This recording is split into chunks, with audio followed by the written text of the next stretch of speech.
They're on the loose, some vicious and some are not. Justo Garcia is not taking chances. He carries his nightstick for protection. He'll let the dogs and cats fend for themselves. There's a lot of dogs around here, especially at night. Ooh, but they come like in a pack. Many abandoned by owners, others reproducing with no one to care for them. Faye Williamson found a dog and decided to get her spayed. She's a wonderful dog. I just can't believe somebody let her loose. And they probably let her loose when she became pregnant. If they had spayed her, they might have kept her. The city is taking drastic measures to control the overpopulation of strays. Animal Care Services is proposing any animal found roaming freely will be picked up, then spayed or neutered. Owners who come to pick up their dogs will be required to pay for the procedure. Janice Darling with the Animal Defense League says they perform 40 to 50 neuters a day. The number of unwanted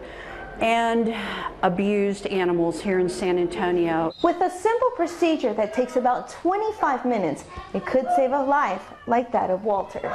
ADL says last year 330,000 cats and dogs were roaming the streets of San Antonio. That's just about the population of Corpus Christi. Somebody adopts this cute, adorable, cuddly little puppy, and then at 5 or 6 months, if they've really not been able to get the animal to become housebroken, it really becomes a problem. Animal experts say responsible pet owners help keep strays off the streets.